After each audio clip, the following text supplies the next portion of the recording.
Selamat sore sobat sehat sekalian, bersama lagi dengan saya di sini Dr. Ervan, sarjana hukum, magister hukum kesehatan, dokter keluarga dan pengacara pribadi Anda. Dan pada sore hari ini saya ingin membahas mengenai reformasi pendidikan dan organisasi profesi. Ya, dalam hal ini salah satu contohnya yaitu kedokteran ya, karena saya juga dokter. Sebenarnya ini juga berlaku untuk profesi yang lain ya. Nah, sekarang ini sedang bergulir RUU Pendidikan Kedokteran di DPR. Pertanyaannya, apakah memang ini menjadi kunci reformasi pendidikan dan profesi? Memang alasannya karena kita sedang menghadapi revolusi industri keempat atau era 4.0. Apakah benar ini latar belakangnya? Jika kita lihat RUU ini muncul justru akibat ketidaksetujuan terhadap uji kompetensi dokter Indonesia dan kemudian ketidaksetujuan bagi pengembangan dokteran primer, ya, terutama program studi dokteran primer. Nah, kita fokus ke kedua hal ini ya. Yang pertama yaitu apakah memang uji kompetensi dokter itu harus dihapus sehingga perlu direvisi undang-undangnya. Ini berbahaya sekali ya. Tentu kita ingin dokter yang berkualitas. Jika memang ada yang tidak lulusnya hanya 10%.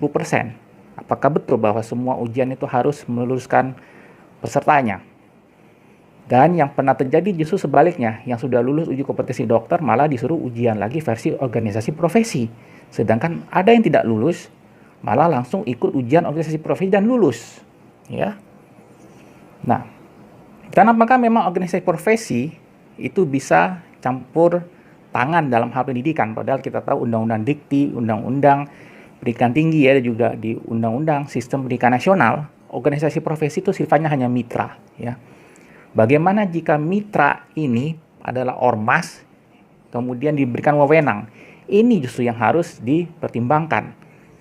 Apakah selama ini kelulusan dokter di Indonesia itu sering dihambat, terutama pendidikan spesialis misalkan? Apakah itu kesalahan dari kampus kedokterannya atau justru dari organisasi profesi? Ya, ini yang jadi pertanyaan kita dan perlu menjadi diskusi mendalam. Ya, dan organisasi profesi ini kan sebenarnya ormas ya, organisasi masyarakat. Kalau di Kemenkumham terdaftarnya sebagai ormas. Nah, apakah tidak lebih baik kita memberdayakan Konsil Kedokteran Indonesia yang memang wakil pemerintah secara resmi di bawah presiden? Ya, itu yang pertama tentang uji kompetensi. Apalagi uji kompetensi ini sebenarnya sudah terstandarisasi juga ya dari studi banding di luar negeri.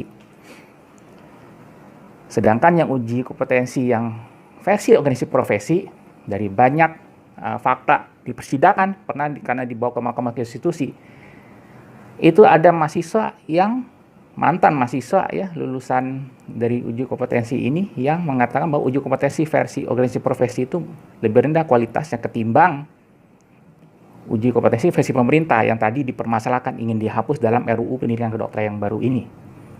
Nah, oleh karena itu,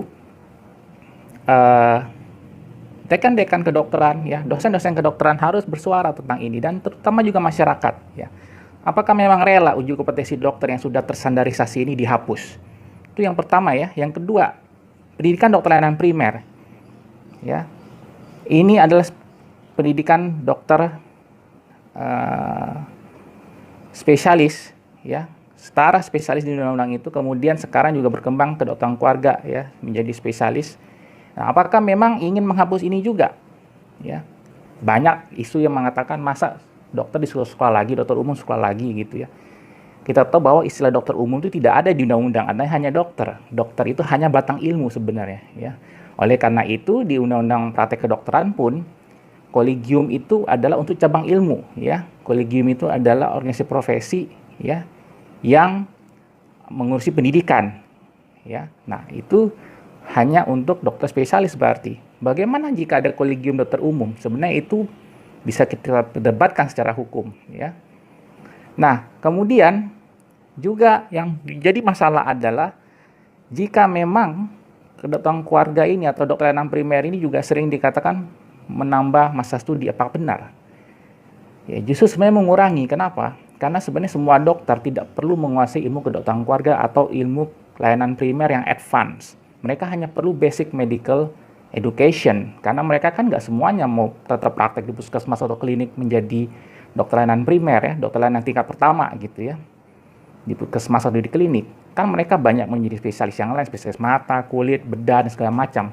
Ngapain kita menghambat mereka lebih lama harus menguasai semua bidang ilmu layanan primer? Karena sekarang kurikulum kedokteran sedang mau diubah ke arah situ. Ya, dari yang sekarang hanya sekitar 5,5 sampai 6 tahunan mau dibalikkan lagi lebih lama. Ya, mungkin bisa sampai 7-8 tahun lagi untuk menjadi seorang dokter umum. Hanya untuk ingin menghapus program dokter layanan primer tadi atau dokter keluarga tadi. Jadi semua harus jadi dokter keluarga ya. Nah, ini kan nggak masuk akal karena di luar negeri dokter keluarga itu spesialisasi. Itu yang kedua.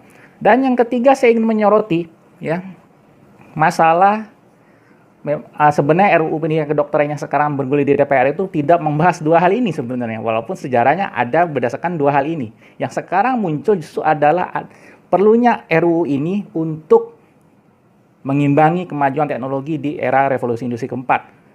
Ya, bagi saya sebagai juga yang berkecimpung di bidang IT sekarang, terutama IT kesehatan, bagi saya ini tidak perlu undang-undang lah, karena ini masalah teknis. Ya. Jika masalah IT ini dibawa ke pendidikan kedokteran, itu hanya masalah metode, ya. Apa masalahnya harus dibawa sampai ke ranah undang-undang, ya. Metode bagaimana kita mengajarkan mahasiswa online misalkan, ya. Apakah itu perlu diatur dalam undang-undang? Saya rasa tidak perlu, ya. Ini masalah yang teknis sekali. Malah menurut saya yang perlu direvisi justru undang-undang praktek kedokteran.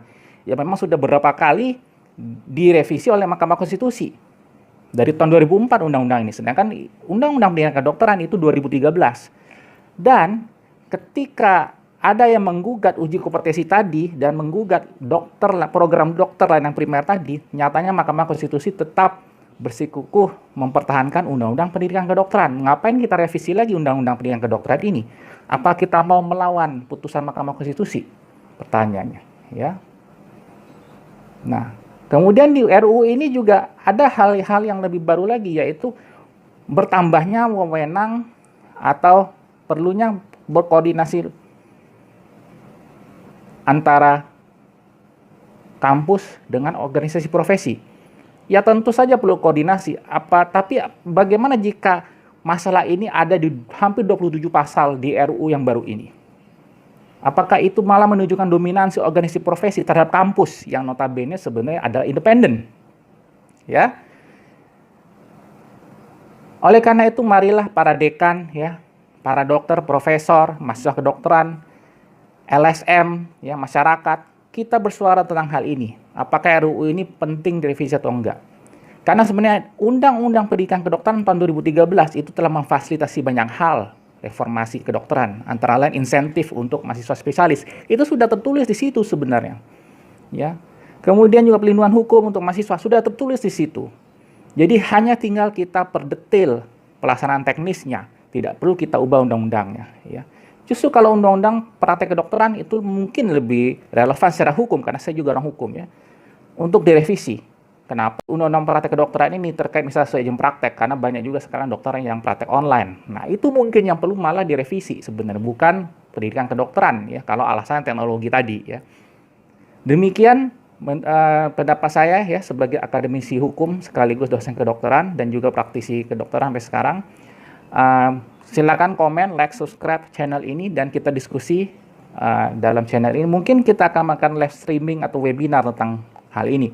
Dan beberapa webinar telah kami laksanakan terkait topik ini. Silakan cek di postingan ini ya. Ada beberapa link yang akan saya share, itu channel dari beberapa webinar tentang reformasi pendidikan kedokteran di Indonesia, termasuk reformasi Konsil Kedokteran Indonesia. Sampai jumpa dan selamat sore, salam sehat dan jaga protokol kesehatan.